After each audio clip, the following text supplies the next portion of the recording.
చట్టపరమైనటువంటి న్యాయం జరగాలనేటువంటిదే మేమందరం అనుకునేది. ఆ కుటుంబానికి ఆ చనిపోయిన వ్యక్తిని ఎవరు తీసుకొచ్చేయలేరు, ప్రభుత్వాన్ని తీసుకురాదు, ఎవరు తీసుకురాలేరు, కోర్టులు కూడా తీసుకురాలేవు. కానీ ఇటువంటి దుర్మార్గంగా ప్రభుత్వాలు అనేటువంటిది ఒక మనిషిని తీసుకొచ్చి బూడి చేయటం అనేటువంటిది అతను ముద్దాయి అవ్వచ్చు, కాదని మేము అంటలేదు. ఆ ముద్దాయిని బూడి చేసినటువంటి విధానానికి మేము వ్యతిరేకమైనటువంటిది మాత్రమే చెప్పదలుచుకుని ఆ కుటుంబాన్ని ఆదుకోవడానికి వచ్చాను తప్పితే అంతకు మించినటువంటి ఏ ఉద్దేశం లేదు.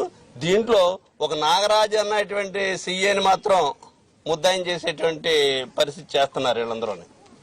ప్రస్తుతానికి ముద్దాయిగా అతన్ని చూపెట్టి అరెస్ట్ చేసి జైలుకి పంపించారు. కానీ ఒక నాగరాజు పై అధికారులకు తెలియకుండా జరిగినటువంటి విషయం కాదనేటువంటిది మా అందరం ప్రగాఢంగా మాకున్నటువంటి కాస్త అవగాహనలో మాకు అర్థమైనటువంటిది. దీంట్లో సిపి గారిని, ఉన్నతాధికారులను ఇంకా కొంతమందిని తప్పించి ఈ కేసులో నాగరాజుని బలిపోషణ చేయడానికి చేస్తున్నటువంటి ప్రయత్నాలు స్పష్టంగా కనపడుతున్నాయి. అటువంటి ప్రయత్నాలు జరగకూడదనేటువంటిదే ఈ ప్రభుత్వాన్ని మేము డిమాండ్ చేస్తున్నాం. ఇందులో ఎవరి ప్రమేయం ఉందో ఎవరెవరికి తెలుసో సిట్ అనేటువంటిది వేశారు. దానికి ముందు టాస్క్ ఫోర్స్ అనేటువంటి ఉంది. ఈ టాస్క్ ఫోర్స్ ని పంపించింది ఎవరో, అతను నాగరాజు